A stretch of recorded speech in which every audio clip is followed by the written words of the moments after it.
India TV YouTube channel को subscribe करें और बेल आइकन दबाएं।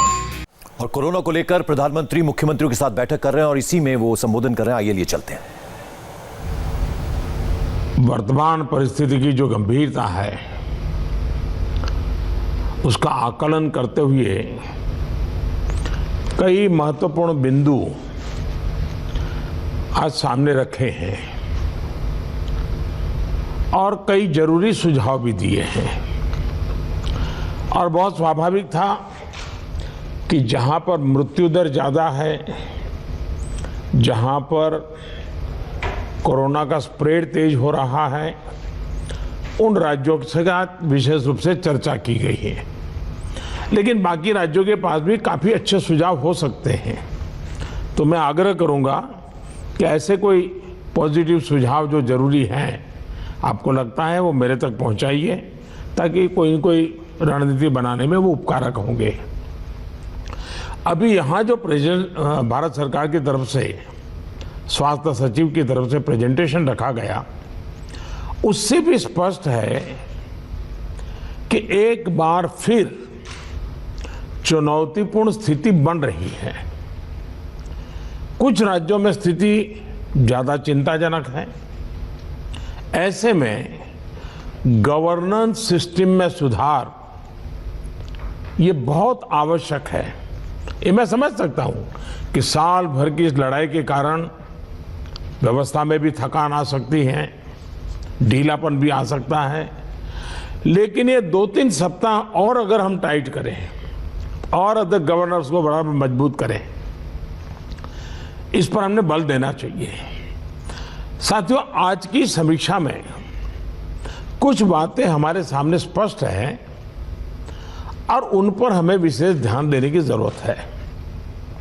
पहला, देश फर्स्ट वेव के समय की पीक को क्रॉस कर चुका है और इस बार के ग्रोथ रेट में पहले से भी ज्यादा तेज है। दूसरा, महाराष्ट्र, छत्तीसगढ़, पंजाब, मध्य प्रदेश, गुजरात समेत कई राज्य फर्स्ट वेव की पीक को भी क्रॉस कर चुके हैं। कुछ और राज्य भी इस ओर तेजी से बढ़ रहे हैं। मैं समझता हूं कि हम सब के लिए एक चिंता का विषय है, सीरियस कंसर्न है। और तीसरा, इस बार लोग पहले की अपेक्षा बहुत अधिक कैजुअल हो गए हैं। अधिकतर राज्यों में प्रशासन भी सुस्त नजर आ रहा है। ऐसे में कोरोना के केसेस की इस अचानक बढ़ोतरी ने मुश्किलें ज्यादा पैदा की है। कोरोना के प्रसार को रोकने के लिए फिर से युद्ध स्तर पर काम करना आवश्यक है। साथियों, इन तमाम चुनौतियों के बावजूद हमारे पास पहले की अपेक्षा बेहतर अनुभव है, पहले की अपेक्षा अच्छे संसाधन है और अब एक वैक्सीन भी हमारे पास है। जन भागीदारी के साथ साथ हमारे परिश्रमी डॉक्टर्स और health workers, health care staff ने स्थिति को संभालने में बहुत मदद की है और आज भी कर रहे हैं। आप सभी में अपने पहले के अनुभवों का प्रभावी ढंग से उपयोग अपेक्षित है। अब आप कल्पना कीजिए कि गत वर्ष इन दिनों में हमारे हाल क्या थे। हमारे पास टेस्टिंग लैब नहीं थे, इवन मास्क कहां से मिलेगा ये भी एक चिंता का विषय था। पीपी किट नहीं था और उस समय हमारे लिए बचने का एकमात्र साधन बचा था लॉकडाउन, ताकि हम व्यवस्थाओं को एकदम से जितना तेजी से बढ़ा सके और वो हमारी स्ट्रेटेजी काम आई। हम व्यवस्थाओं को बना सके, संसाधन खड़े कर पाए, हमारी अपनी कैपेबिलिटी बढ़ाई, दुनिया से जहां से प्राप्त कर सकते कर पाए और लॉकडाउन के समय का हमने उपयोग किया। लेकिन आज जो स्थिति है, आज जब हमारे पास सब संसाधन है, तो हमारा बल, और ये हमारे गवर्नेंस की कसौटी है, हमारा बल माइक्रो कंटेनमेंट जोन पर होना चाहिए। छोटे छोटे कंटेनमेंट जोन पे सबसे ज्यादा होना चाहिए। जहां पर रात्रि कर्फ्यू का प्रयोग हो रहा है, वहां मेरा आग्रह है कि उसके लिए शब्द प्रयोग हमेशा करें, कोरोना कर्फ्यू, ताकि कोरोना के प्रति एक सजगता बनी रहे। कुछ लोग ये इंटेलेक्चुअल डिबेट करते हैं कि क्या कोरोना रात को जाता है। हकीकत में दुनिया ने भी ये रात्रि कर्फ्यू के प्रयोग को स्वीकार किया है, क्योंकि हर व्यक्ति को कर्फ्यू समय होता है तो याद आता है कि हाँ, मैं कोरोना काल में जी रहा हूं, और बाकी जीवन व्यवस्थाओं को कम से कम प्रभाव होता है। हाँ, अच्छा होगा कि हम कोरोना कर्फ्यू रात को 9 बजे शुरू करें या रात को 10 बजे शुरू करें और सुबह 5-6 बजे तक चलाएं, ताकि बाकी व्यवस्थाओं को प्रभाव ज़्यादा न हो। और इसलिए उसको कोरोना कर्फ्यू के नाम से ही प्रचलित करें। और कोरोना कर्फ्यू एक प्रकार से लोगों को एजुकेट करने के लिए काम आ रहा है, अवेयरनेस के लिए काम आ रहा है, तो हमने इसके तरफ ध्यान देने के। लेकिन मैंने पहले कहा, अब हमारे पास व्यवस्था इतनी हो चुकी है, माइक्रो कंटेनमेंट जोन, उसी पर बल दीजिए, आपको अच्छे परिणाम मिलेंगे। हाँ, उसमें जरा सरकार को थोड़ी मेहनत ज़्यादा पड़ती है, गवर्नेंस को टाइट रखना पड़ता है, हर चीज़ को माइन्यूटली ऑब्जर्व करना पड़ता है, लेकिन ये मेहनत रंग लाएगी, ये मुझ पे विश्वास कीजिए। दूसरी बात है, हमने पिछली बार कोविड का आंकड़ा 10 लाख एक्टिव केसेस से 1.25 लाख तक नीचे लाकर दिखा दिया था। ये जिस रणनीति पर चलते हुए संभव हुआ, वो आज भी उतने ही सटीक है। और मजा देखिए, उस समय सफलता हम ही लोगों ने पाई थी, तब संसाधन भी कम थे। आज तो संसाधन ज्यादा है और अनुभव भी ज्यादा है, और इसलिए हम इस पीक को बहुत तेजी से नीचे ला सकते हैं, पीक को ऊपर जाते रोक भी सकते हैं। और अनुभव कहता है कि test, track, treat, COVID appropriate behaviour और कोविड मैनेजमेंट, इन्हीं चीजों पर हमें बल देना है। और आप देखिए, अब एक विषय ऐसा आया है, मैं आप सभी मुख्यमंत्रियों से आग्रह करता हूं कि आप अपने राज्य की मशीनरी के द्वारा थोड़ा अगर एनालिसिस करें, सर्वे करें, और एक सवाल का जवाब हमें मिल सकता है क्या, मैं इसको सवाल के रूप में कह रहा हूं। होता क्या है कि इन दिनों कोरोना में, ये थोड़ा वेरिफिकेशन का विषय है, लेकिन आप ही उसको राज्य में करवा सकते हैं। पहले कोरोना के समय क्या होता था, हल्के फुल्के सिम्टम्स भी लोग डर जाते थे, तो तुरंत एक्शन लेते थे।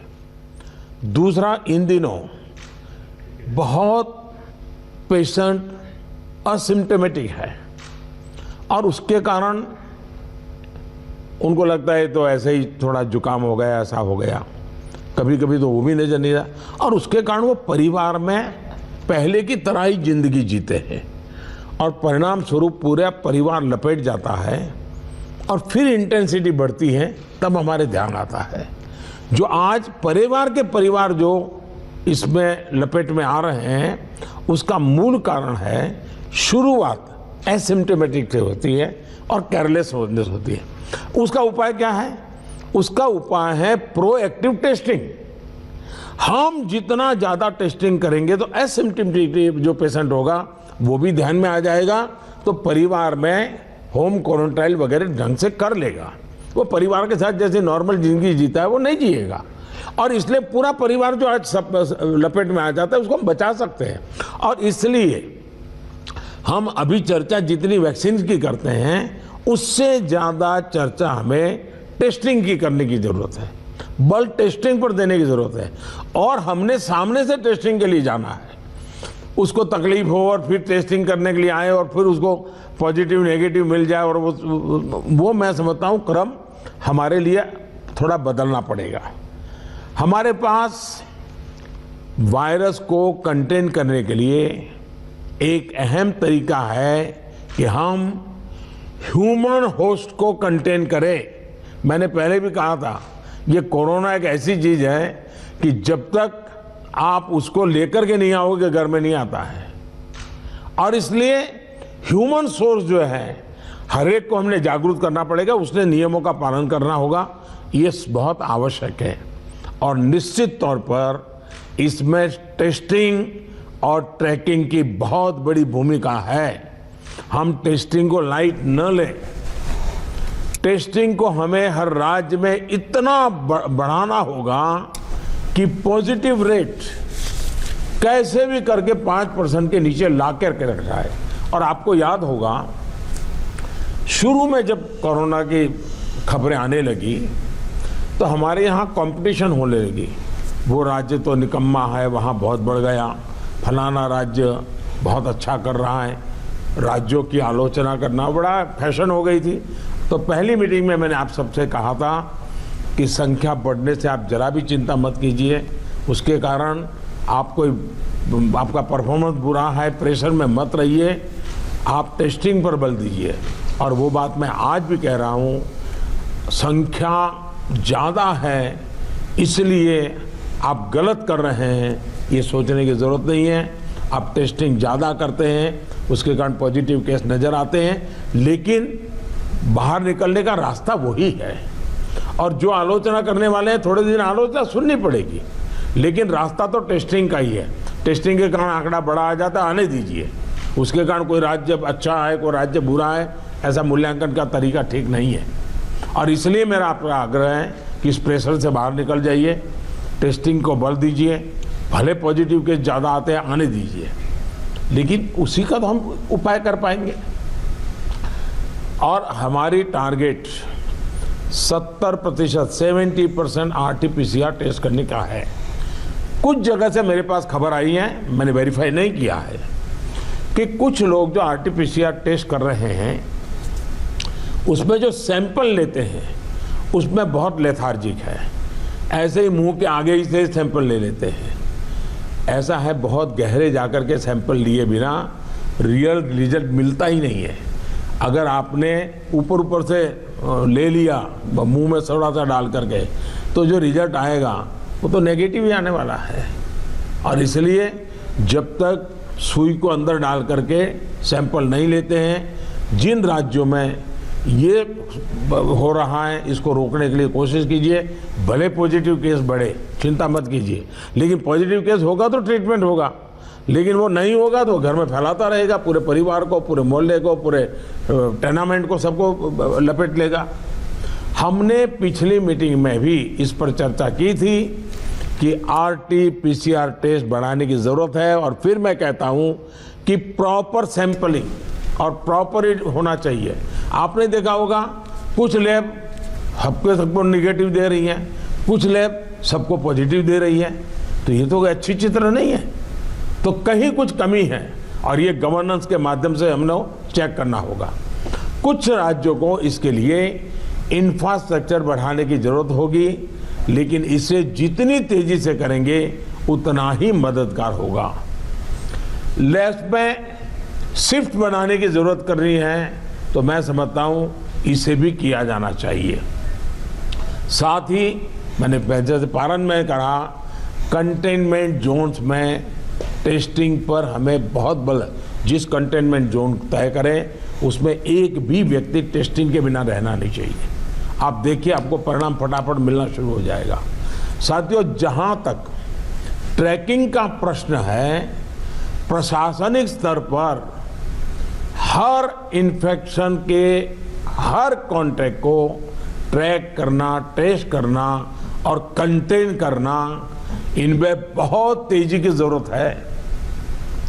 72 आवर्स में कम से कम 30 कॉन्टैक्ट ट्रेसिंग से हमारा टारगेट कम नहीं होना चाहिए। एक व्यक्ति का खबर आया तो उसके 30 संबंधित लोगों जो भी मिले हैं उसको हमने करना ही पड़ेगा।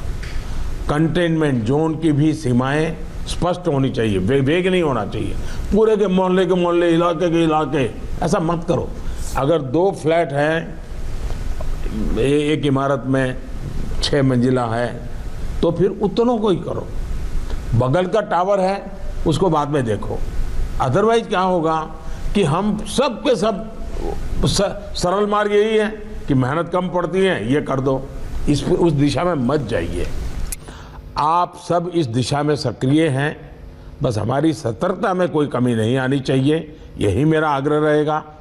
हमें ये सुनिश्चित करना है कि कोविड फटीग के चलते जमीन तक जाते जाते प्रयासों में सुस्ती किसी भी प्रकार से नहीं आने देनी है।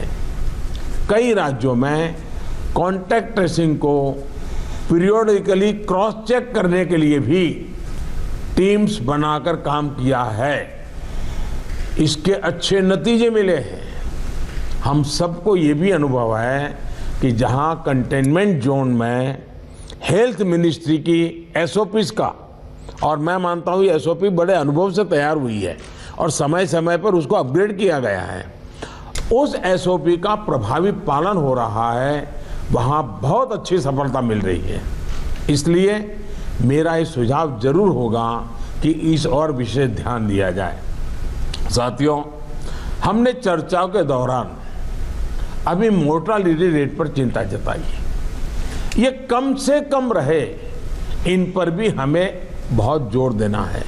और उसका मूल कारण यही है कि वो रूटीन लाइफ जीता है, मामूली बीमारी ऐसा मान लेता है, पूरे परिवार में फैला देता है और फिर एक स्थिति बिगड़ने के बाद अस्पताल तक आता है, फिर टेस्टिंग होता है और तब चीज़ें हमारे हाथ से निकल जाती हैं।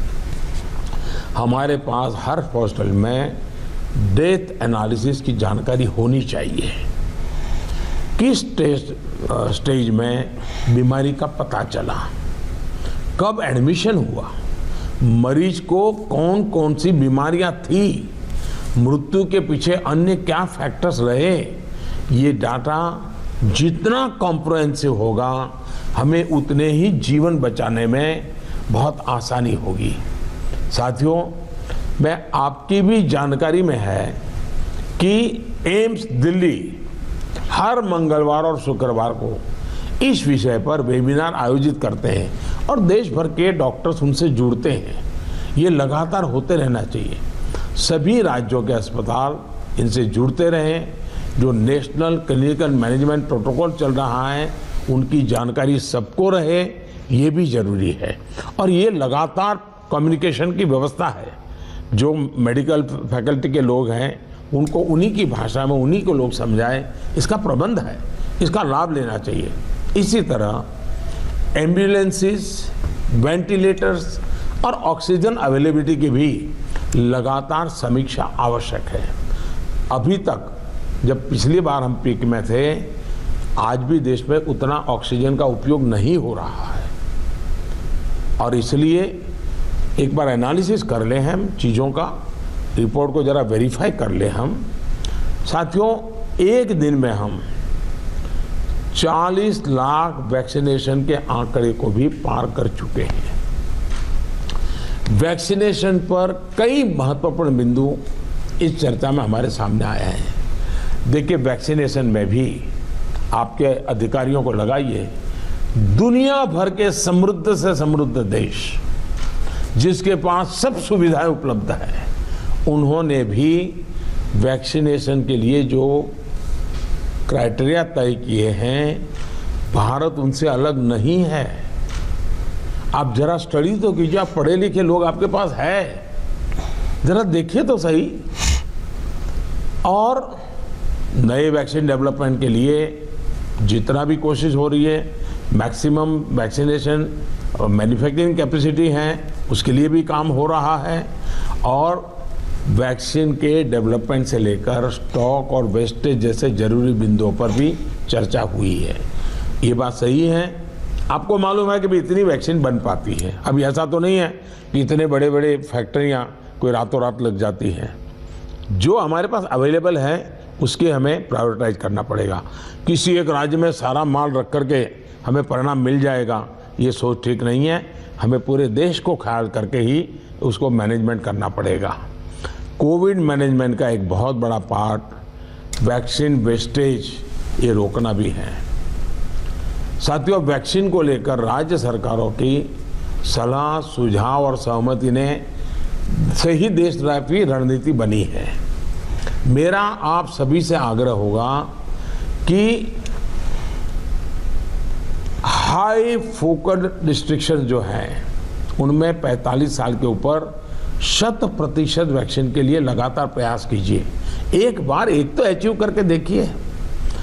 मैं एक सुझाव देता हूं, क्योंकि ये कभी कभी वातावरण बदलने के लिए चीजें बहुत काम आती हैं। 11 अप्रैल ज्योतिबा फुले जी की जन्म जयंती है और 14 अप्रैल बाबा साहब आम्बेडकर जी की जन्म जयंती है। क्या हम 11 अप्रैल से 14 अप्रैल पूरे अपने राज्य में टीका उत्सव मना सकते हैं? एक पूरा वातावरण क्रिएट कर सकते हैं टीका उत्सव का। एक विशेष अभियान चलाकर हम ज्यादा से ज्यादा एलिजिबल लोगों को वैक्सीनेट करें। जीरो वेस्टेज तय करें हम। 3-4 दिन जो है टीका उत्सव में जीरो वेस्टेज होगा। वो भी हमारी वैक्सीनेशन कैपेसिटी को बढ़ा देगा। हमारी वैक्सीनेशन कैपेसिटी का ऑप्टिमम यूटिलाइजेशन ये हम लोग करें। और इसके लिए अब हमें यदि वैक्सीनेशन केंद्रों की संख्या बढ़ानी है तो उसको भी बढ़ाएं। पहले एक बार देखें कि हम 11 से 14 अप्रैल किस प्रकार से चीज़ों को मोबिलाइज कर सकते हैं। एक अचीवमेंट का सेटिस्फैक्शन मिलेगा, वातावरण बदलने में बहुत काम आएगा। और मैं भारत सरकार को भी मैंने कहा हुआ है कि जितनी मात्रा में हम वैक्सीनेशन पहुंचा सकते हैं पहुंचाने का प्रयास करें। हमारा प्रयास यही होना चाहिए कि इस टीका उत्सव में हम ज़्यादा से ज़्यादा लोगों को वैक्सीनेट करें, और वो भी एलिजिबल वर्ग को। मैं देश के युवाओं से भी आग्रह करूंगा कि आप अपने आसपास के भी 45 साल के ऊपर के जो लोग हैं उनको वैक्सीन लगाने के लिए मदद करिए। मेरी नौजवानों से विशेष अपील है, आप हेल्दी हैं, सामर्थ्यवान हैं, आप बहुत कुछ कर सकते हैं, लेकिन अगर मेरा देश का नौजवान कोरोना के जो एसओपीज हैं, जो प्रोटोकॉल्स हैं, डिस्टेंस मेंटेन करने वाली बात है, मास्क पहनने वाली बात है, अगर मेरा देश का नौजवान इसको लीड करेगा तो कोरोना की कोई ताकत नहीं है कि मेरे नौजवान तक पहुंच जाए। हम पहले इस प्रिकॉशन को नौजवानों पर बल दें। नौजवानों को वैक्सीन के लिए जितना हम मजबूर करना चाहते हैं उससे ज़्यादा उसको प्रोटोकॉल के लिए प्रेरित करें। अगर हमारा नौजवान इसको बीड़ा उठा लेगा, खुद भी प्रोटोकॉल का पालन करेगा, औरों से भी करवाएगा, तो आप देखिए वही स्थिति जैसे हम एक बार पीक पर जाकर के नीचे आए थे, दोबारा हम आ सकते हैं। इस विश्वास के साथ हम आगे चल सकते हैं। सरकार ने एक डिजिटल व्यवस्था बनाई है जिससे लोगों को वैक्सीन में मदद मिल रही है, और बहुत अच्छा अनुभव सब लोग लिखते भी हैं कि भाई मुझे बहुत अच्छा अनुभव रहा। लेकिन इस डिजिटल व्यवस्था से जुड़ने में जैसे भी परेशानी आ रही है, जैसे गरीब परिवार हैं उनके लिए टेक्नोलॉजी का समझ नहीं है, मैं नौजवानों से कहूँगा ऐसे परिवारों को मदद करने के लिए आप आगे आइए। हमारे एनसीसी हो, हमारे एनएसएस हो, ये हमारे राज्य के जो सरकार की व्यवस्थाएं हैं उनको हम काम में लगाएं ताकि लोगों को थोड़ी मदद मिले। हमने इसकी चिंता करनी चाहिए। शहरों में एक बहुत बड़ा वर्ग है जो गरीब है, बुजुर्ग हैं, झुग्गी झोपड़ी में रहता है, उन तक ये बातें पहुंचाएं, उनको हम वैक्सीनेशन के लिए ले जाएं। ये हमारे वॉलेंटियर्स को, सिविल सोसाइटी को, हमारे नौजवानों को हमारी सरकारें मोबिलाइज करें और उन्हें प्राथमिकता के आधार पर हम वैक्सीन लगवाना अगर हमारा प्रयास रहेगा तो हमें एक पुण्य का काम का संतोष मिलेगा और हमें उनकी चिंता जरूर करनी चाहिए। वैक्सीनेशन के साथ साथ हमें ये भी ध्यान रखना है कि वैक्सीन लगवाने के बाद भी लापरवाही न बरते। सबसे बड़ी संकट ये हो गया है कि भाई अब मुझे कुछ होगा ही नहीं। देवन से मैं कह रहा हूँ, दवाई भी और कड़ाई भी। हमें लोगों को ये बार बार बताना होगा कि वैक्सीन लगने के बाद भी मास्क वगैरह जो प्रोटोकॉल्स है उसका पालन और अनिवार्य है। इंडिविजुअल लेवल पर लोगों में मास्क और सावधानी को लेकर जो लापरवाही आई है उसके लिए फिर से जागरूकता जरूरी है। जागरूकता के इस अभियान में हमें एक बार फिर समाज के प्रभावी व्यक्तियों, सामाजिक संगठनों, सेलिब्रिटीज, ओपिनियन मेकर्स अपने साथ जोड़ना होगा। और इसके लिए मेरा आग्रह है कि गवर्नर नाम की जो अपने यहाँ इंस्टीट्यूट है उसका भी भरपूर उपयोग किया जाए। क्या गवर्नर साहब के नेतृत्व में, मुख्यमंत्री जी के मार्गदर्शन में ऑल पार्टी मीटिंग, राज्य तो सबसे पहले कर लें, राज्य ऑल पार्टी मीटिंग करें और ऑल पार्टी मीटिंग करके एक एक्शनेबल पॉइंट तय करें। फिर मेरा आग्रह है कि गवर्नर साहब और मुख्यमंत्री मिलकर के जितने भी इलेक्टेड लोग हैं उनका वर्चुअल वेबिनार करें। पहले अर्बन बॉडीज का करें, फिर रूरल बॉडीज का करें, जितने लोग चुन करके आए हैं उनसे करें और उनके सामने सभी आपके असेंबली में जो जीत करके लोग आए हैं उसके जो फ्लोर लीडर हैं सब संबोधित करें। तो एक पॉजिटिव मैसेज अपने आप शुरू हो जाएगा कि भाई इसमें राजनीति नहीं करनी है, सबने मिल करके करना है। तो मैं समझता हूँ एक तो ये प्रयास करना चाहिए। दूसरा, गवर्नर साहब के नेतृत्व में, क्योंकि मुख्यमंत्री के पास बहुत काम रहते हैं, लेकिन गवर्नर साहब के नेतृत्व में एक आध समिट, बड़ा वेबिनार भी किया जाए और जो शहर हो वहाँ पर लोकल हो तो सभी धार्मिक नेताओं को बुला करके एक समिट हो जाए और बाकी लोगों को वर्चुअल जोड़ा जाए। जो सिविल सोसाइटी के लोग हैं एक आध समिट उनका कर लिया जाए। जो सेलिब्रिटीज हैं, लेखक हैं, कलाकार हैं, खिलाड़ी हैं, उनको एक बार कर लिया जाए। मैं समझता हूं कि ये गवर्नर के माध्यम से इस प्रकार के लगातार भिन्न भिन्न समाजों के लोगों को जोड़ने का एक मूवमेंट चलाया जाए। और यही बात कि भाई आप इन प्रोटोकॉल का फॉलो कीजिए, टेस्टिंग पर बल दीजिए। हमारा क्या हुआ है, हम एकदम टेस्टिंग भूल करके वैक्सीन पे चले गए। वैक्सीन जैसे जैसे प्रोडक्ट होगी, जैसे जैसे पहुंचेगी। हमने लड़ाई जीती थी बिना वैक्सीन को।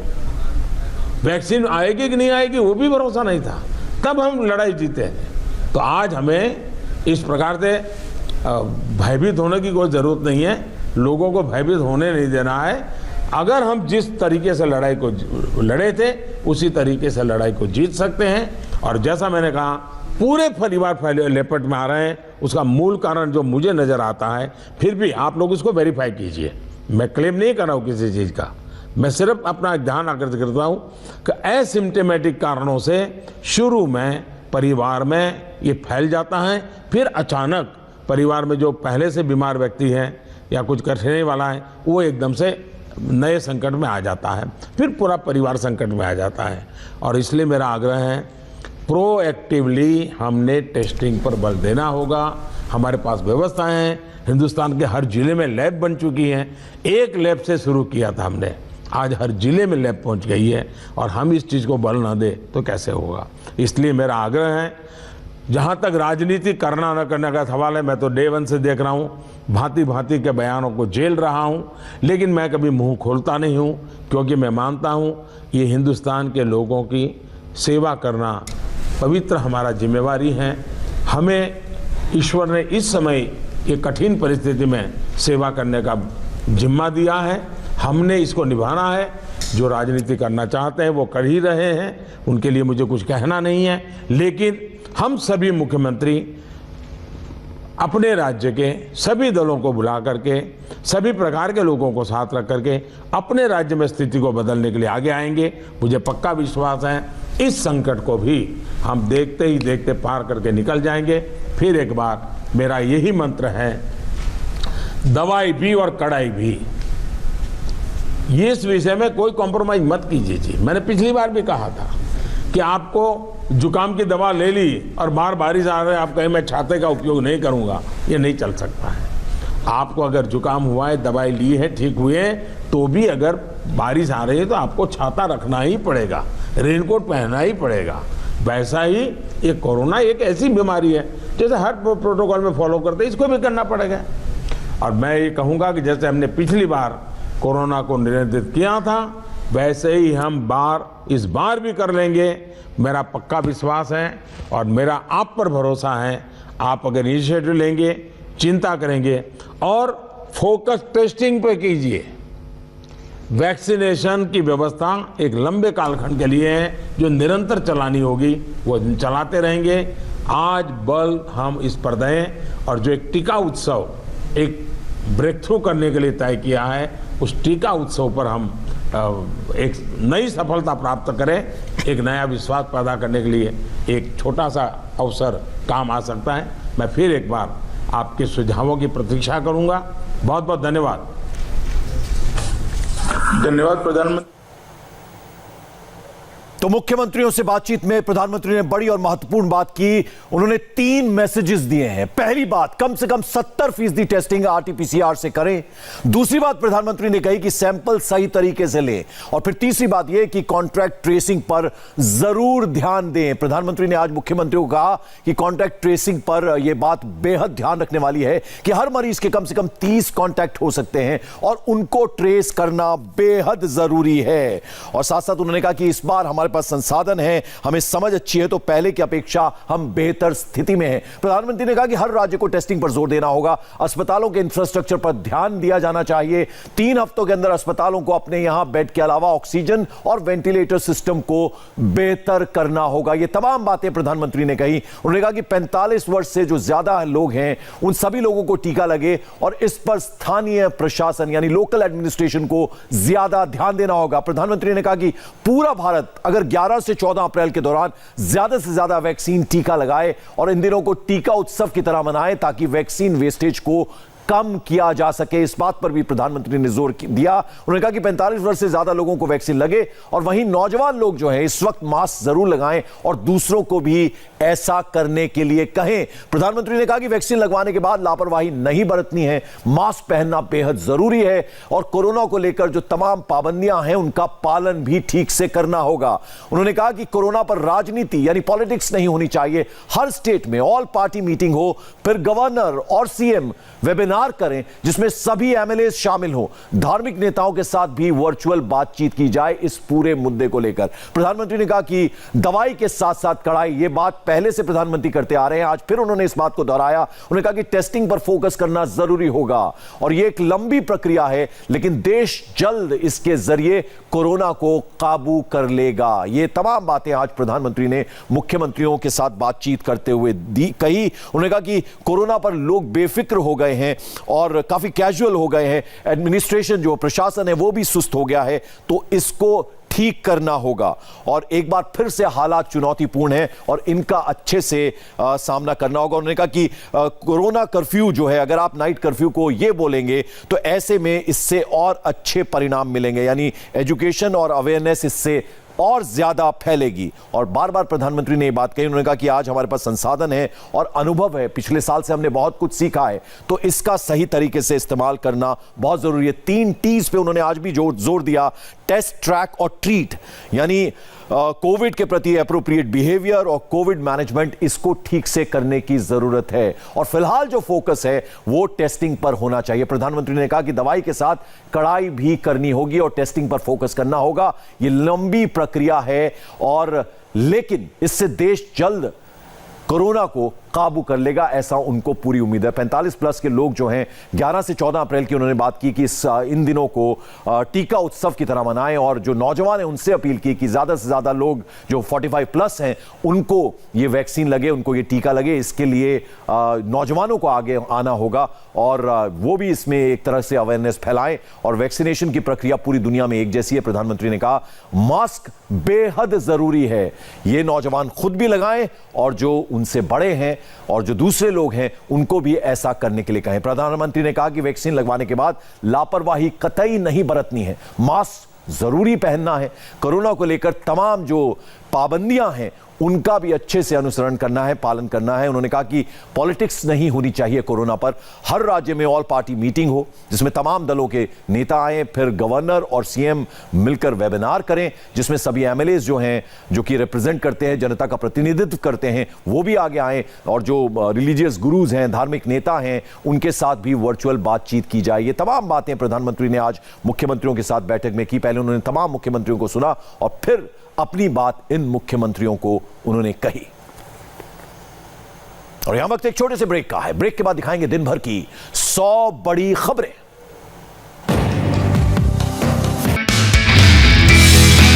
नमस्ते, मैं हूं मीनाक्षी जोशी। वीडियो और खबरों से अपडेट रहने के लिए India TV YouTube channel subscribe करें, बेल आइकन दबाना ना भूलें। जुड़े रहें इंडिया टीवी के साथ।